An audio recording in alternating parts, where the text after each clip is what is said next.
Welcome back to another interesting tutorial about CorelDraw tips and tricks. And in this video, I will show you how to export for web in CorelDraw. Let me show you how. The first thing you want to do is to go ahead and come to the top right here. What you need to do here is to go ahead and navigate to File. Then from File, come down below right here and click on Export For. Go ahead and navigate to Web right here. Then here you go. You are going to have to preview right here. The first preview option is JPEG, which is the original file. The second preview option is going to be export for web file format.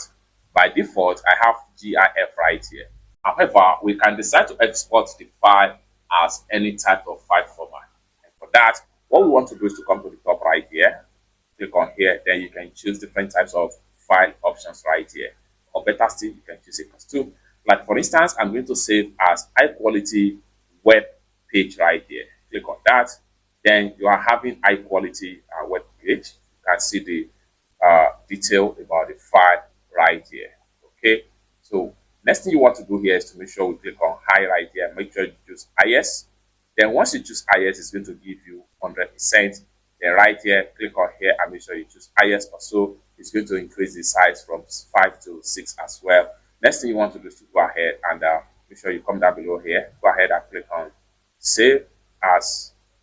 And this is going to pump up right here. You can see the file format here as web page. Next thing you want to do is to choose our file location. I'm saving this to desktop, and then I'm going to save it as backup file.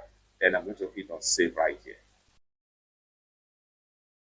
And in a few seconds, the file is going to be saved as web page.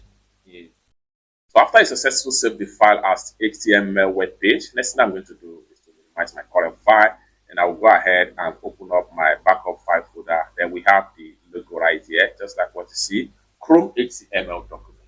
It's that simple. So this is how to export your current file as web page in CorelDraw. For more tutorial tips and tricks about how best to use CorelDraw software, consider to subscribe. Thank you so much for watching, and I hope to see you in my next video.